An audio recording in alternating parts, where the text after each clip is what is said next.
My name is Ruchika, and thank you for joining me this Wednesday on That 80/20 Girl podcast. Today, we're diving into a very interesting topic, which is often overlooked but incredibly powerful, and that is saying a no. That's right.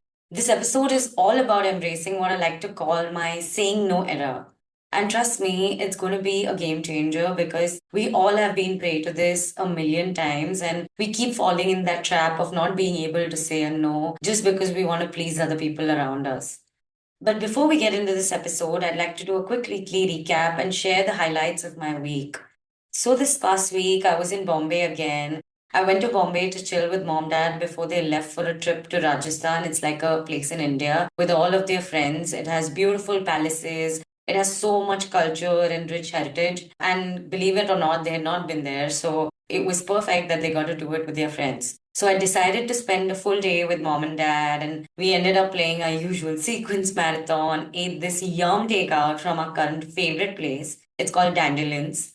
Also, while dad packed, I chilled with mom and caught up because dad is such a last minute packer and he overpacks every single time. It's too funny. Plus, he has to vet like every single outfit he takes. So it's like he has to get an approval from me or Mags. And since Mags was at work, I was in charge of that. But it was a good day. We chilled, we watched a random show, and then ate this insane jerk chicken salad mom made. We got this jerk sauce from Jamaica, and I kid you not, it brings you back right there. It's one of my favorite highlights of the week because it's got such a kick, and I love my hot sauces. So wherever I travel in the world, I go on collecting hot sauces, and it's just like one of my favorite ways to collect souvenirs other than fridge magnets. I added like this pineapple barbecue glaze also, which I got from there. And oof, that salad was pure chef's kiss. So good. Even after dinner, we did another round of sequence till midnight. Mom slept off, and dad and me literally went at it. And he's so competitive. It's so cute. That's where I get it from. But he's like this subtle competitive person. So he is competitive, but not competitive out there. So it's a lot of fun to play with him. So, and then we finally crashed. Then there was one of the days where Max took a day off and we went to this Japanese restaurant with her best friend Zen. What an experience. They have these booths where you take off your shoes and you sit on this wooden low floor kind of seating. It's got these sheer curtains, almost like giving you a private dining experience where you don't see people on the next table. And it's very cozy. So we ordered some Korean and Japanese dishes. We all love them so much. They take a while to bring out those dishes. So it's very much like you're forcing yourself to be present with the people you are, and it fosters conversation. And I'm so here for that. It was such a lovely experience, and that rice wine, oh gosh, which we were so skeptical about in the beginning. And then we ordered an entire pitcher. Too yum. All in all, what an experience. 10 on 10. Highly recommend. We also had another coffee date at this new place called Bombay Brioche, which Max wanted to try out. I'm an Americano girl, and Max usually tries out different things, but her coffee was so full of milk, she kept sending it back. That was so funny because literally the guy got it again, and it was the same thing. It was literally tasting the same. So she took some of mine and Zen's leftovers and put them in there. And then we mixed it with the bombolini, which that was perfect. The Nutella with the whole flour donut kind of mix, perfect. Not too sweet. It was great. It was like a perfect cheat meal. It was also Zehen, Max's best friend's birthday week. Yeah, we're a bunch of people who are absolutely obsessed with not just our own birthdays, but the birthdays of people close to us as well. So we end up making it a big deal every time. We ended up going to this hole in the wall bar that just opened with our moms because they were free and so were we. And while we were leaving, we just asked them and they agreed for one drink. But oh my God, there was so much fun going on there that they ended up sitting with us the whole night. We drank way too much. I mean, like a pitcher of LIT too much. But that night was so good. We had such a blast catching up. The music was amazing throwback 2000s English music. And the cricket match was screening on TV. It had cozy booths, strong drinks, absolutely perfect. All the vibes were immaculate. I also ended up watching a Christmas movie with Mags on one of the days, and the movie was so bad. Oh God. It's called The Hot Frosty, I think. Frosty? Yeah. Hot Frosty. Just came out on Netflix, but I like watching a Christmas movie, one or multiple in a week. I'm in that era. Some movies are a hit, some are a miss. But I mean, I accept that. But it was so fun because Max also made this insane mushrooms on toast that morning and some yum coffee. It's like a whole thing. Max pampers the shit out of me whenever I come to Bombay without even realizing it. And it's been so wholesome this whole time. We got so much time to ourselves also because no one was home. So it was just like our cozy sister time. So, so special. Now let's go on to the highlights of my week, although all of this was a highlight.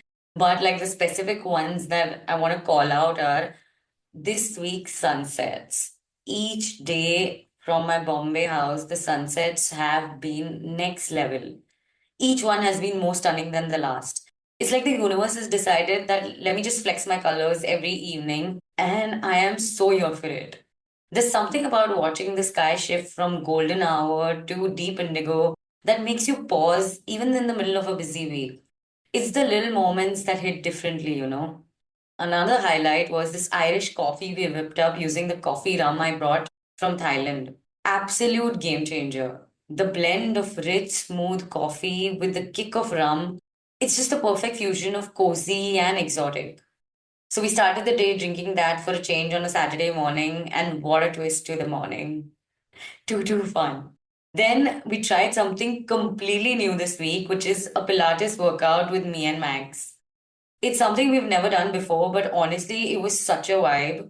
The moves are challenging in the best possible way, and it was a great mix of strength and stretching. It really felt refreshing to push ourselves outside our usual routine and the things we normally do. I love it. If I was in Bombay, I think me and Max would join a Pilates class and we would be those Pilates siblings, for sure. It was definitely a fun, unexpected highlight of the week for me. I loved it. Okay, so now let's get into our episode. First things first, why is saying a no so important actually? I mean, let's face it, there's a lot of pressure in today's world to be constantly available, constantly helpful, and constantly accommodating. Whether it's at work, in friendships, or even with family dynamics, we often end up being conditioned to say a yes to every single thing, thinking we need to prove our worth or keep people happy. But here's the kicker, saying yes all the time can actually end up depleting you. Because every time you end up saying a yes to something that doesn't align with your values, goals, or even your mental bandwidth for that matter, you're ending up giving up a piece away of your energy. So when you're stretched too thin, it doesn't just affect your productivity, it's going to affect your well being, your relationships, and your happiness. And it's taken me years to realize this, but by learning to say a no, I have not only protected my time and energy, I've ended up gaining control over my life. When you decide that what deserves your attention and what doesn't, you take charge of your life and it just doesn't happen where life is happening to you. This is where the saying a no era comes in. Okay, so we all know saying a no is important. But how does it actually elevate our life? Let me tell you, it can transform everything. Firstly, saying a no helps you prioritize what matters most. It's also about creating space for things and people that truly align with your goals. When you don't have your plate overflowing with commitments you didn't want in the first place, you have more room for passion projects, self care, or even just downtime. Another part of all of this is it boosts your confidence. The more you assert your boundaries, the more you recognize your own value. I have felt this so many times. I just have stopped seeking validation from others by constantly saying a yes, and now I validate my own needs and desires. And let's not even forget that it cultivates respect. When you set clear boundaries, people begin to understand that your time and energy are absolutely valuable and they'll treat you with more consideration. I have noticed this so much that it's a powerful way to foster healthier relationships and communicate your limits. Next, I want to talk about ways to handle this and make it easier for you to say a no. It can be that one is better than the other for you. See what suits you. Over the years, these are the different ways I have found out that they have helped me. It's basically like the phases of life I'm in. So, based on that, I choose the approach I want to take. Let's get into it. So, the first one is the direct approach. Sometimes the best way is just to be clear and concise. You don't need to give those long paragraph explanations or detailed excuses. Something simple like, I'm unable to commit to this right now, or that it just doesn't work for me, can be enough. The key here is to be firm but respectful. No need to apologize for protecting your time. I mean, why should you? So I found that this direct approach helps eliminate confusion. There's no ambiguity here. By stating your decision in simple terms, you're going to avoid over explaining or justifying yourself, which can unintentionally send the message that your decision is negotiable. It also sets boundaries in a healthier, straightforward way, allowing you to avoid a buildup of unnecessary guilt. Then there's the second one, which is the I'd love to, but approach. If you're not comfortable with the direct no, which is me literally all the time, and I rarely go to that first approach, it's not my chosen one. It just makes it softer. I like this one much better because I try saying something like, I'd love to help, but my schedule is full right now. Or I appreciate the invitation, but I need to focus on my priorities at the moment. This approach still lets you say a no without feeling like you're rejecting the person outright. It also is that it helps soften the blow and maintains your relationships. So I love this because it shows that I value the person's request, but I'm prioritizing my own current commitments. And I'm highlighting my constraints. So I'm communicating what is important, but I'm not rejecting the person completely. It's about managing my own responsibilities and I'm keeping the door open for future opportunities while still honoring my own limits. So you see how this can be a much softer way to getting your point across. The next one is the let me check my schedule approach. And Rohan doesn't even realize this, but he does this all the time.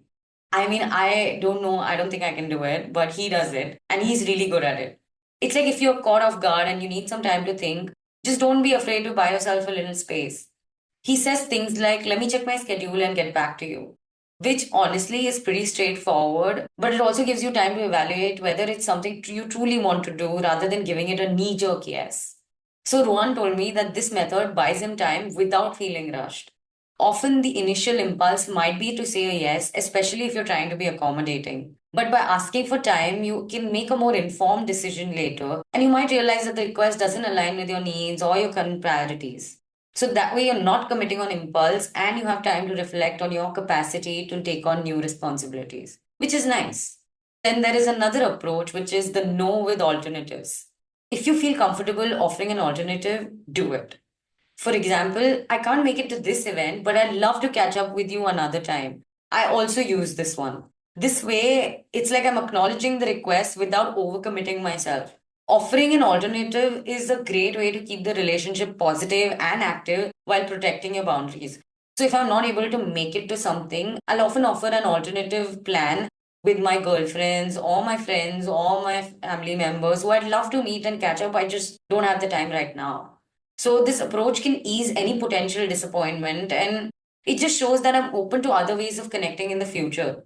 And it allows me to say a no without closing the door entirely. So, this one is something I love doing too. There's one last one which has helped me, which is the thank you but no approach. It's a polite no. I mean, it can go a very long way. Simply expressing gratitude for the offer or invitation, followed by a no, it just keeps things respectful and kind. Something like, thank you for thinking of me, but I'm going to have to pass this time. This approach is almost like you remain respectful and considerate without feeling like you're rejecting the person or their offer. By thanking them, you're acknowledging their efforts and the value of their requests. But it also maintains a positive tone. I found that this method is useful both in personal and professional settings because it's helping me honor my boundaries without damaging relationships. It also ensures that you won't feel guilty for saying a no because you're expressing gratitude for the offer even while declining. So that's my approach always too. So that way I'm being extra polite when I do it. And now it's just become like muscle memory. I end up doing it no matter what, even if I'm accepting the invite or not. With all these approaches, you end up being able to say no without feeling the guilt. And each strategy can be tailored to different situations, like I told you. So, whether you need to be direct or soften your response, the key is find a method that feels authentic to you, your character, your identity, and it respects your time and boundaries. Over time, you'll just get better at it without guilt because you'll recognize that it's essential for your well being and growth. Now, I'm going to be honest. Saying a no isn't always easy, especially if you're used to people pleasing or avoiding conflict. This is literally classic Ruchika. What do you need to do in order to really embrace this no era, which is very, very important? I'll go over a few things that I have adopted and mindset shifts and actions that I have kind of worked out over the years because I have always been this person who avoids conflict and I will say a yes to 10,000 things and stretch myself thin no matter how inconvenient it is to me. My life would always be this running chaos and I literally would not know what to do because I had said yes to far too many things than I could take on. It's still a work in progress, but I've made this kind of toolkit by consciously thinking about these things over the years. And I keep learning and evolving, but these are what I've embraced so far. And the most important one, I believe, is understand your why. Understand the reason why you're saying a no. And when you do that, it'll become super easy. Are you protecting your time? Are you trying to focus on your mental health? Setting boundaries for your work life balance? Is that what you're trying to do? Knowing your deeper reasons will make it easier to stand firm when you're faced with a request. I've realized that when you're clear on the why behind your decision, it's much easier to communicate it confidently and without guilt. For example, if you're saying no to a work project because it threatens your work life balance, this reason is enough to help reinforce your choice. The stronger and more personal your why is, the more empowered you'll feel to say a no without second guessing yourself. When your decisions are grounded in a clear purpose, they become a reflection of your values rather than an emotional reaction to others' needs or desires. Understanding your why minimizes that guilt factor as well because it connects you and your actions to your overall well being. The next one is get comfortable with discomfort. This is a guarantee. Trust me, saying a no will make you feel uncomfortable at first for sure, especially if you're not used to it like me. But the more you practice, the easier it gets. And take it from a person who's been doing it for years now. Acknowledge that discomfort, but don't let it control you. Many people pleasers like me struggle with saying a no because they fear conflict or rejection. But discomfort is a natural part of growth. The discomfort you feel, it's always rooted in fear. It's the fear of disappointing others, it's the fear of being judged, or the fear of missing out. But since I've turned 30, I've recognized that this discomfort is just a sign of change and it's not a sign of failure. It's just a shift in mindset. Over time, the more you face this discomfort head on, the more familiar it'll become. It's like building muscle. The more you work, the stronger you become. The goal isn't to eliminate discomfort, it's to grow resilient enough to handle it without letting it paralyze you. The next one is you have to create clear boundaries. You need to clearly define what your boundaries are before you can even enforce them. This means you need to know yourself and your limits, whether that's the amount of work you take on, or the energy you give to people, or the commitments you make. Setting clear boundaries means you don't have to second guess yourself every time you want to say a no. Boundaries are the foundation for all of your no's, and it is imperative that you understand this. Without them, it's very easy to overextend yourself and say yes when you really need to protect your time and energy. Think of boundaries like fences to protect your personal space, your mental health, your energy. Once you've defined what is and isn't acceptable in terms of time, emotional labor, or commitments, saying a no just becomes a natural part of enforcing those limits. Clear boundaries make decisions way easier because you know exactly where to draw the line. For example, if you set a boundary around your work hours, saying a no to work related requests outside of those hours doesn't feel like a choice. It's a necessity. Establishing and enforcing boundaries can also build respect in your relationships, as people will begin to understand and honor your limits and stop taking you for granted. Now, the next one is another important tool. It is practicing self compassion. It's okay to say a no. You're not being selfish, you're just being responsible for your own well being. So, practice self compassion. If you feel guilty, acknowledge it, but don't let it hold you back from honoring your needs. And I'll tell you why this works. We often equate saying a no with being rude or inconsiderate, but in reality, it's just an act of self respect. When you choose to prioritize your needs, you're giving yourself the space to recharge, refocus, and present your best self to others. Self compassion will allow you to acknowledge your feelings without letting them control your decisions, which is absolutely important. And if guilt arises when you say a no, just be kind to yourself. Instead of beating yourself up, validate your feelings. It's okay to feel guilty, but it's okay to take care of myself. Just keep on saying that to yourself. It's very important that self compassion is a key part of this entire experience of you being able to say no. And it helps you let go of this false belief that you have to be available to everyone all the time. Saying a no is not just about denying others, it's about affirming your own boundaries. Every no you say is a declaration of your self worth and the value you place on your own time and energy. Trust me, it reminds you that your well being is a priority and that self care is a necessary component of being your best self in the world. The last one, but not the least, one of the most important ones is be okay with saying a no to people. Often we fear saying a no because we don't want to let them down. But here's the reality, it's okay to say a no to people, even those you care about. They'll respect you more for it in the long run, and you'll have more to give them when you're not drained. Saying no to someone doesn't really mean that you don't care about them. It means you care about yourself enough to preserve your energy and well being. When you say yes to everything, you spread yourself so thin that it can lead to resentment or burnout for sure, which has happened to me a million times now. In relationships, whether personal or professional, respecting your own limits can actually strengthen trust and mutual respect. When people see that you're firm in your boundaries and you're capable of saying a no, they admire your strength and be more likely to understand when you need your space or time for yourself. Over time, saying a no will build healthier, more balanced relationships where both parties understand, respect, and honor each other's needs. So, there you have it, the power of saying a no. These are all the things that you absolutely need to be in your saying a no era, and by embracing this, you're not just protecting your time, you're elevating your life. You're choosing quality over quantity, intention over obligation, and self respect over people pleasing. This saying a no era will open up space for so much more of what truly matters, what's truly you. The more you practice saying a no, the easier it gets, and the more you will see how it will positively impact your life. So go ahead, start saying a no, and watch how you start to elevate your life and become the best version of yourself and the one you present to others. So I hope you guys enjoyed this episode, and I hope you have the most amazing day. And I will see you guys in the next week's episode. Thank you for joining me this week. Until then, keep being that 80-20 girl where we're all about that 80-20 balance.